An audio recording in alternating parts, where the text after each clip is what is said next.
El próximo domingo, a esta hora, ya vamos a saber los resultados de las internas de las distintas formaciones políticas de nuestro país. Internas que en el caso de la oposición no ocuparon un espacio muy importante en el escenario político nacional. Sí, en el caso de los colorados fue muy intensa la campaña y estuvo precedida por una actitud, un proceder muy hostil, bélico, si se quiere, por parte del gobierno que en todo momento buscó incluso sacar de la cancha a sus adversarios. El Partido Colorado plantea la dupla Santiago Peña y Pedro Aliana, la dupla que ostentó hasta el momento la preferencia del electorado según todas las encuestas publicadas. ¿Qué tal? ¿Cómo están? Tengan ustedes muy buenas noches. Bienvenidos a este nuevo capítulo de Fuego Cruzado. ¿Qué tal, Sara? ¿Cómo estás? ¿Cómo te va, Benjamín Ramón? Un placer para vos estar conmigo, como siempre. Te estuvieron rebautizando desde la producción. Sí, sin problema. ¿Cómo te va? Santiago Peña, candidato a presidente de la ANR. Buenas noches, gracias por estar con nosotros. Muy buenas noches, Benjamín, Cintia, a la audiencia de GEN. Muy contento de estar acá y bueno, en este programa compartiendo contigo, Cintia, claramente una mejora sustancial. No. ¿Vos querés que yo me quede sin trabajo? No, pero es para iniciar de manera cordial, como se debe, una charla política. Siempre decíamos, cuando se acerca la fecha de las elecciones, las ansiedades se disparan. Pero dejando un poquito al margen esta cuestión, está culminando una etapa muy dura, Santiago. Una campaña muy hostil, decían, por parte del gobierno, recurriendo inclusive a mecanismos ilícitos, sin éxito, felizmente, porque eran ilícitos, destinados a sacarlos de la cancha. Cierra esta campaña. ¿Cuáles son las principales lecturas que a vos te deja esta experiencia de los últimos meses?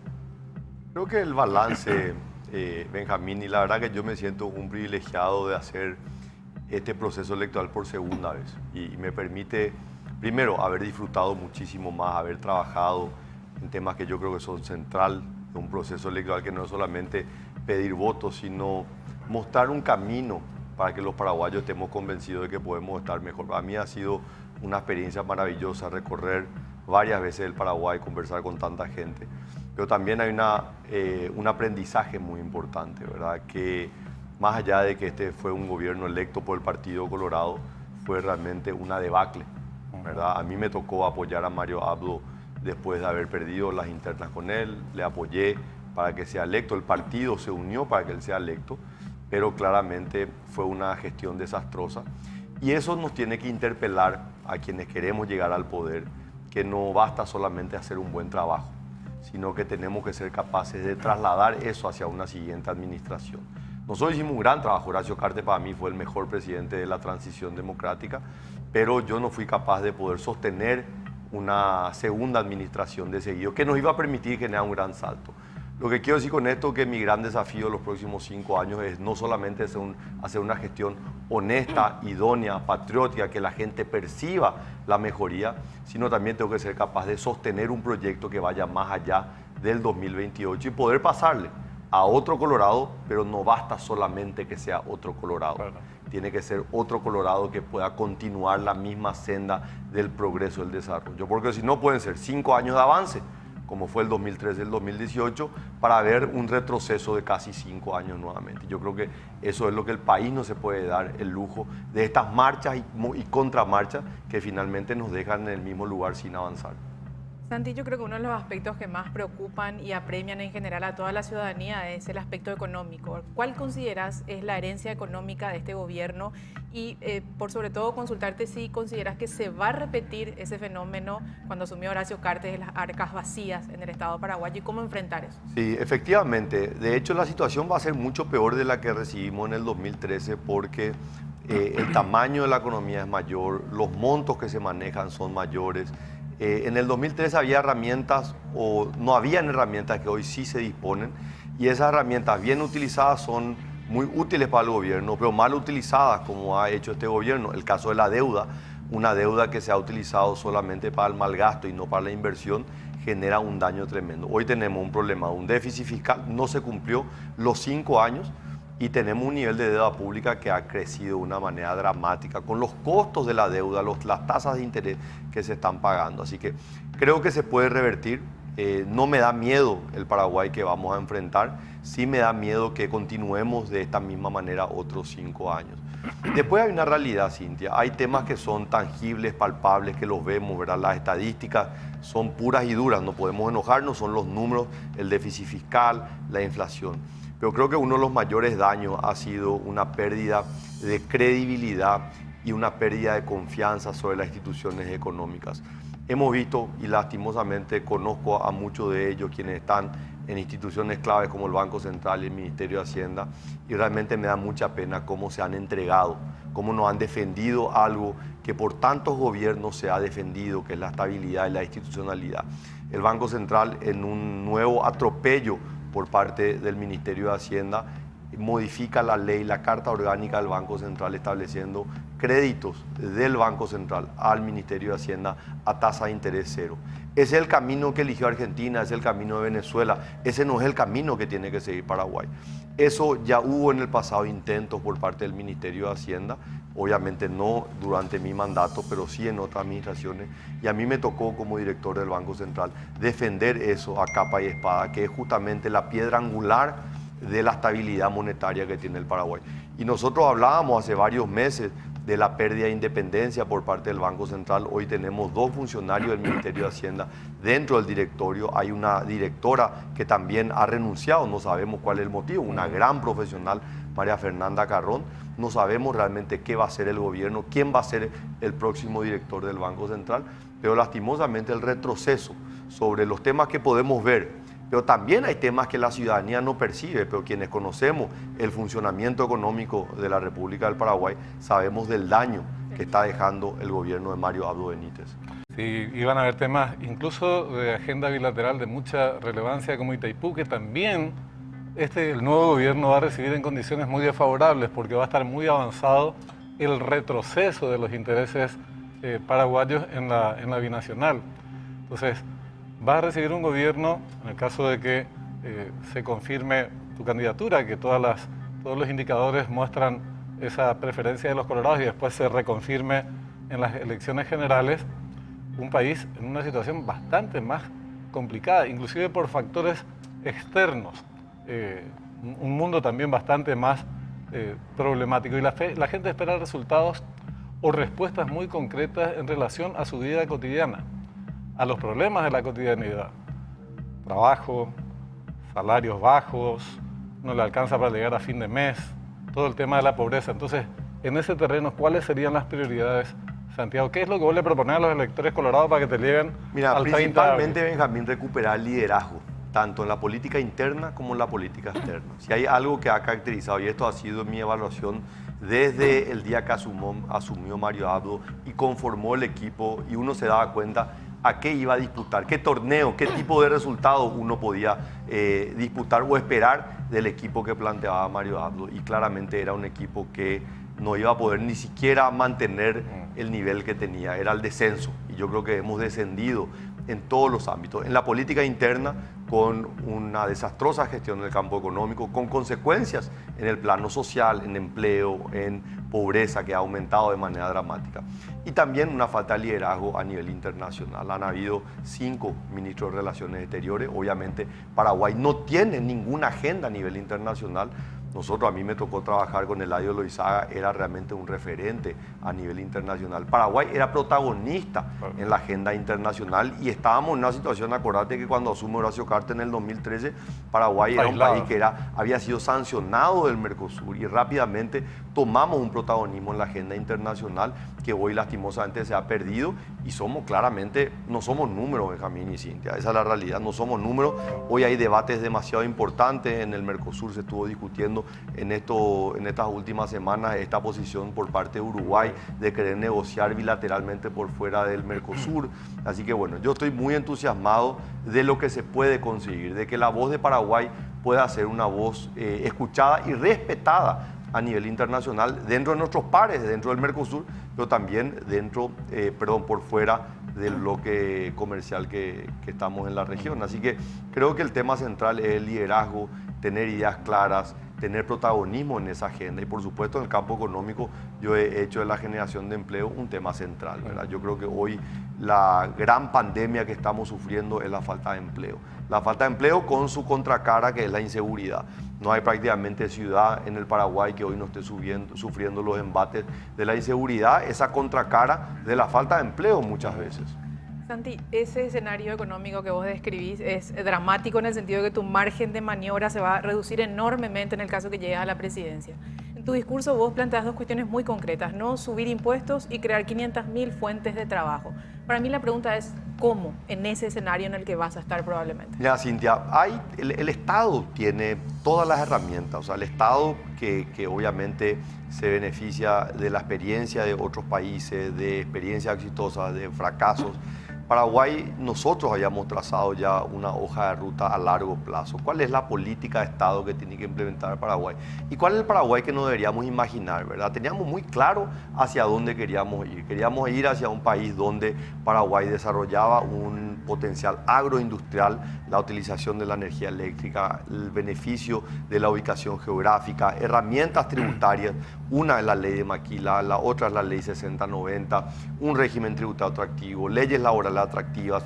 Modernizamos prácticamente todo lo que era el funcionamiento legal de las instituciones económicas, Banco Central, ley de bancos, la Carta Orgánica del Banco Nacional de Fomento. O sea, tenemos herramientas que lastimosamente este gobierno no las ha utilizado y yo pretendo utilizarlas a partir del 15 de agosto del próximo año. Entonces, ¿de dónde va a venir? Primero que nada, una apuesta muy fuerte a la utilización de las herramientas que tiene el Paraguay. Financiamiento a largo plazo a través de la Banca Pública de Desarrollo, Agencia Financiera de Desarrollo, Banco Nacional de Fomento. También el apoyo a los pequeños productores a través de herramientas como el crédito agrícola, habilitación. Y vos decís, Santi, pero está ahí, sí está ahí. Pero la persona que puso este gobierno, no les quiero ni hablar de quién es. Una persona que hoy está con demandas en el plano privado, ¿verdad? Por empresas que han fracasado. O sea, realmente un desastre y simplemente responde a un cupo político de un referente de este gobierno. Entonces, obviamente, nadie tiene en su interés en este gobierno a ver cómo mejorar la gestión. Entonces, la institución va a ser la misma, pero los jugadores van a ser totalmente diferentes. Van a ser jugadores que van a estar orientados a resultados, la generación de empleo. Lo mismo pasa al Ministerio del Trabajo. O sea, nosotros tenemos una ministra del Trabajo que está hace 2 años haciendo campaña política. O sea, como todo el gabinete casi. La Asociación Nacional Republicana del Partido Colorado consigue más empleo que el mismo Ministerio de Empleo, genera más capacitación. Entonces, lo que nosotros tenemos que hacer es que las instituciones del Estado estén al servicio de la gente y no al servicio del ministro o del actor político que quiere posicionarse para acceder a un cargo electoral. Así que creo que por ese lado, no te quiero decir que es fácil, pero no me asusta el desafío, ¿verdad? En realidad, si nosotros nos ponemos a pensar, Cintia, estos 5 años han sido de un estancamiento económico. Entonces la vara para hacer crecer una vara muy baja. Nosotros decíamos en el 2018, ojalá Mario Abdo pueda hacer mejor trabajo que el que hicimos nosotros, porque estábamos seguros que la vara estaba muy alta. No lo hizo, la vara ha bajado. Entonces mejorar a partir de ahora, te puedo asegurar, una economía que no ha crecido 5 años. Yo estoy convencido de que voy a hacer crecer la economía paraguaya y eso va a sentir el ciudadano en su bolsillo y en la mesa con comida todos los días. Vamos a seguir con esto, obviamente, porque la gente quiere saber que aquel candidato que le represente, en el caso de llegar a la presidencia, va a hacer determinadas cuestiones. Pero está este primer capítulo que son las internas. Y se da en el marco de una campaña, o estuvo precedida, como señalábamos al arranque, por una campaña muy violenta por parte del Ejecutivo. Te escuchábamos ayer en un discurso en Villarrica decir que el gobierno hizo de todo, estuvo dispuesto a todo para perjudicar la campaña electoral. Y la pregunta es, ¿ese todo incluye incluso la posibilidad de que el fantasma del 92 se reproduzca en estas elecciones? Pueden suceder mecanismos, o puede pretender el gobierno implementar mecanismos tramposos, porque esta es una preocupación que está en el ambiente. Hay una concertación que dice vale todo contra el cartismo, inclusive la trampa. ¿Ustedes toman este tema como una hipótesis seria a la que hay que responder y tomar todas las precauciones debidas? Por supuesto, Benjamín, y lo venimos trabajando hace meses, ¿verdad? Justamente porque nos damos cuenta que este gobierno, ¿verdad?, que ha hecho una pésima gestión, no va a poder llegar a un cargo a través del voto popular. Los números de Mario Abdo son pésimos, es la peor imagen de todos los presidentes de la historia de la transición democrática. No ha podido controlar ni siquiera la candidatura del vicepresidente fue prácticamente una imposición, ¿verdad? Que obviamente al final le tiró una zancadilla, lo sacó de campaña, pone a su candidato Vince, pero ya sin ninguna posibilidad, porque el problema es la gestión del gobierno, el modelo, lo que ellos plantean. Ya no es un problema del nombre, es un problema del equipo que ellos representan, un equipo nefasto. Entonces, nosotros hemos venido trabajando desde comienzo de año, justamente sabiendo que teníamos altísima intención de voto y que teníamos que abocarnos al proceso del control electoral, para lo cual nosotros hemos formado un equipo realmente maravilloso. Y quiero aprovechar para destacar el trabajo de los dos apoderados generales, Eduardo González y Magnolia de Ovelar. Realmente un trabajo maravilloso, han recorrido el Paraguay, han formado a cerca de 45.000 trabajadores electorales entre miembros de mesa, entre veedores, entre apoderados distritales, apoderados por local de votación. Realmente un trabajo maravilloso. Hemos hecho auditorías sobre el sistema electrónico de votación, hemos contratado a expertos internacionales que nos puedan cerciorar realmente sobre el funcionamiento, hemos monitoreado todo el proceso, nos hemos reunido con las autoridades del Tribunal Superior de Justicia Electoral, nos hemos reunido con el personal del Tribunal Electoral Partidario. O sea, hoy te puedo decir, faltando 8 días, Cintia, Benjamín y la audiencia, que hemos hecho absolutamente todo. De que hoy no hay forma de que ellos puedan adulterar el resultado, y como nosotros siempre decimos, si nosotros permitimos que ellos nos roben las elecciones, y probablemente no merecemos ganar. Entonces nosotros nos hemos preparado no solamente en un trabajo electoral de los candidatos, de salir a recorrer, de generar una oferta electoral de primer nivel, ¿verdad? Al interior del Partido Colorado, pues te puedo asegurar que es la mejor oferta electoral a nivel nacional. Y hemos hecho un trabajo también de gabinete y un trabajo logístico tremendo, que hoy nos permiten con mucha confianza predecir que el 18 de diciembre va a ser una victoria arrasadora de la lista 2 de punta a punta. Todas las candidaturas en los 17 departamentos del país y en la capital. ¿Crees que, Santi, eventualmente se pueda dar en nuestro país el fenómeno de la espiral del silencio, así como en Chile o en Brasil? ¿O crees de que eso en este país donde habitualmente somos muy propensos a demostrar lo que sentimos, muy efervescentes, no se va a dar eso? Nosotros venimos haciendo un trabajo, y en esto es súper interesante, Cintia, porque el trabajo político requiere primero gente con mucha experiencia, gente que conozca la idiosincrasia paraguaya, la idiosincrasia partidaria, que pueda también basarse no solamente en los estudios científicos, son importantes, las encuestas, sino también en ese trabajo de campo, en ese contacto con el dirigente, ese contacto también con el oficialista, esa persona que está en el gobierno, que tiene un cargo, pero que mantiene un vínculo y te dice, mira, la verdad que es un caos lo que nosotros estamos viviendo al interior del gobierno, realmente esto no está funcionando. Entonces, desde varios ámbitos nosotros hemos concluido de que hay una enorme intención de voto hacia el proyecto del Movimiento Honor Colorado. Y esto se da por varios factores, ¿verdad? Primero, es muy fácil contrastar entre la gestión de este gobierno, de vuelta, el modelo Marito y el modelo del Movimiento Honor Colorado con el líder Horacio Cartes, que va a ser presidente de la Junta de Gobierno a partir de la próxima semana. Entonces, nosotros no tenemos ninguna duda de que la gente tiene muy fresca en la retina el Paraguay donde el precio del combustible bajaba, donde el precio del gas bajaba, donde el precio de la canasta básica era accesible, el aumento de las viviendas sociales, los programas sociales, la lucha frontal, las leyes de acceso a la información pública, la transparencia. También hubieron problemas, como todo gobierno tuvimos que enfrentar muchísimos problemas, pero claramente la gestión fue una gestión mucho mejor de la que ofreció este gobierno. Entonces, eso nos permite a nosotros concluir que realmente esa intención de voto que se refleja en las encuestas y estudios más profundos que hemos llevado adelante, no solamente encuestas, de que primero tenemos la adhesión del voto mayoritario, pero principalmente tenemos un voto duro, o sea, está muy seguro el que quiere votar por nosotros, está muy seguro de que va a salir a votar temprano el 18 de diciembre. Contrario a lo que muchas veces se espera del oficialismo, que el oficialismo puede tener un voto duro. No, nosotros tenemos el voto duro, el dirigente partidario quiere votar al Movimiento Honor Colorado y ve en el Movimiento Honor Colorado al equipo que va a poder reivindicar al coloradismo a partir del 15 de agosto del próximo año. o disipando el fantasma del 92 por los mecanismos de control que vos decís, que de hecho hay una situación distinta. No es lo mismo montar un fraude 20 años atrás que hacerlo hoy. Las condiciones variaron y los mecanismos de control también son mucho más rigurosos en el presente. Hay otro fantasma que es el del 2008. Mario Abdo Benítez evidentemente no va a hacer lo que vos hiciste cuando perdiste las internas anteriores. Él va a hacer campaña en contra. Aunque no lo haga de manera explícita, seguramente bajo la mesa va a respaldar otro proyecto, el de Efraín Alegre u otro. ¿Cómo contrarrestar esto para que, te decía lo del 2008, porque esa fractura en el 2008 le costó el poder político al partido? Sí, yo creo que hay dos elementos, Benjamín, que me permiten concluir que eso no va a ocurrir, que Mario Abdo no va a definir el resultado de las elecciones, ¿verdad? Tres elementos primero.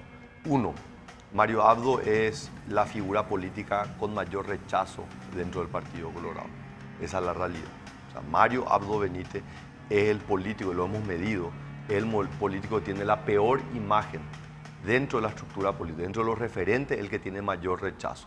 Número dos, el Colorado tiene muy fresco la experiencia del 2008. En el 2008 cae el Partido Colorado. Uno de los grandes responsables de esa caída fue Nicanor Duarte Fruto. Justamente su discurso de odio, su discurso de división hizo que el partido cayera. Nicanor tomó un avión, se fue a Buenos Aires, vivió tranquilamente sin ningún problema, pero la dirigencia del Partido Colorado pasó muy mal. Sufrió la persecución, sufrió la pérdida del poder. Pieza clave de este gobierno. Entonces, claramente ellos dicen, nosotros no nos vamos a ir atrás de alguna aventura trasnochada de un Mario Abdo, que primero la gente no le quiere y segundo no tiene ningún liderazgo para poder arrastrar a nadie. Y después va a decir la gente, si gana Efraín porque le apoyó Marito, sí, Marito va a estar bien, pero nosotros los colorados vamos a ser perseguidos, ¿verdad? Porque saben de la experiencia del 2008 cómo fueron perseguidos. Y el tercer elemento, o sea, el número uno, la pésima imagen de Mario. El número dos, la memoria del dirigente colorado de la pérdida del 2008. Y el número tres es que este nuevo sistema electoral de voto preferencial hace que todos los candidatos tengan que luchar en este segundo tiempo, después del 18, por sus propias candidaturas. Y va a ser muy difícil que un candidato a diputado, al Senado, vaya a pedir votos para él dentro de la lista 1, pero no pida para el presidente de la República. ¿Por qué esto es diferente al proceso anterior? Porque después de las internas se convierte en lista 1 y es un mix, una mezcla de candidatos de los dos movimientos. Y por el sistema de listas bloqueadas sabía que el Partido Colorado iba a meter 17 senadores. Entonces, obviamente, los primeros 17 no tenían que trabajar porque iban a entrar. Y los otros, a partir del 18 hasta el 45, probablemente tampoco trabajaban porque no había ninguna posibilidad de que puedan ingresar. Hoy es diferente. Hoy el número 45 tiene las mismas chances de ingresar al Senado que el número 1. Entonces tiene la motivación de salir a trabajar y tiene que trabajar sobre la figura del Partido Colorado y la lista 1, obviamente del presidente de la República para abajo. Así que yo creo que ese proceso de unidad se va a dar con mayor fuerza de lo que se dio en otros años. Algunos candidatos de la Concertación, Santiago, juegan con el lema de trae tu voto. Existe hoy la posibilidad de que un afiliado colorado vote en la Concertación por las opciones presidenciales. ¿Crees que ese fenómeno se puede dar de forma relativamente importante? ¿Y qué le dirías a ese indeciso, al colorado indeciso hoy? Yo le diría que aquel que está afiliado al Partido Colorado, que elija dentro de su partido. El Partido Colorado, con 2.600.000 afiliados, es la muestra más representativa del Paraguay. Yo siempre digo, o sea, esto es único en el mundo. Más del 50% del electorado nacional está afiliado al Partido Colorado. Más de 500.000 colorados nuevos se han afiliado en los últimos 5 años bajo la presidencia de Pedro Aliana. Mayoritariamente gente joven, así que veo que no existe ninguna razón para que ellos vayan a buscar fuera del Partido Colorado a los candidatos. Hoy, dentro de la lista 2, tenemos realmente un abanico de candidatos en los cargos plurinominales que cumple absolutamente todos los criterios. Aquellos que les gustan personas con mayor trayectoria política y militancia, tenemos políticos con muchísima trayectoria.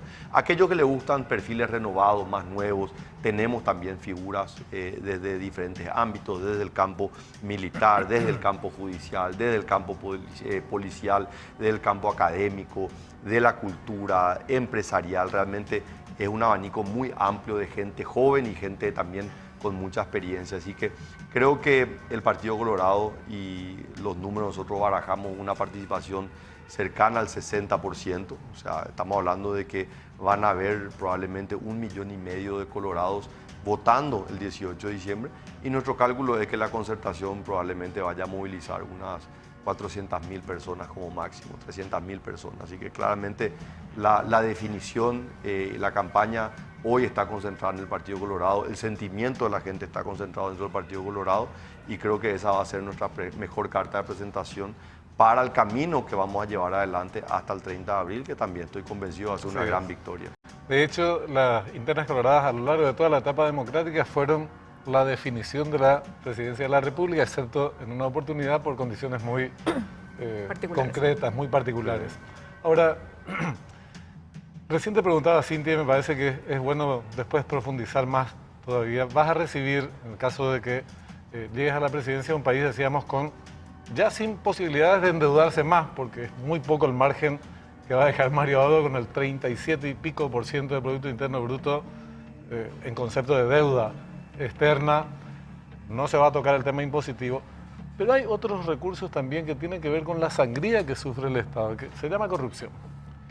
La corrupción es una fuente por la cual se dejan de percibir recursos. Sí mismo. Evasión, mal uso del dinero público, lo que se hace con el IPS, se endeuda, se ponen en situaciones muy delicadas a instituciones y al país mismo. Y después tenemos otros delitos graves como el narcotráfico. ¿Qué lugar va a ocupar el tema de la corrupción?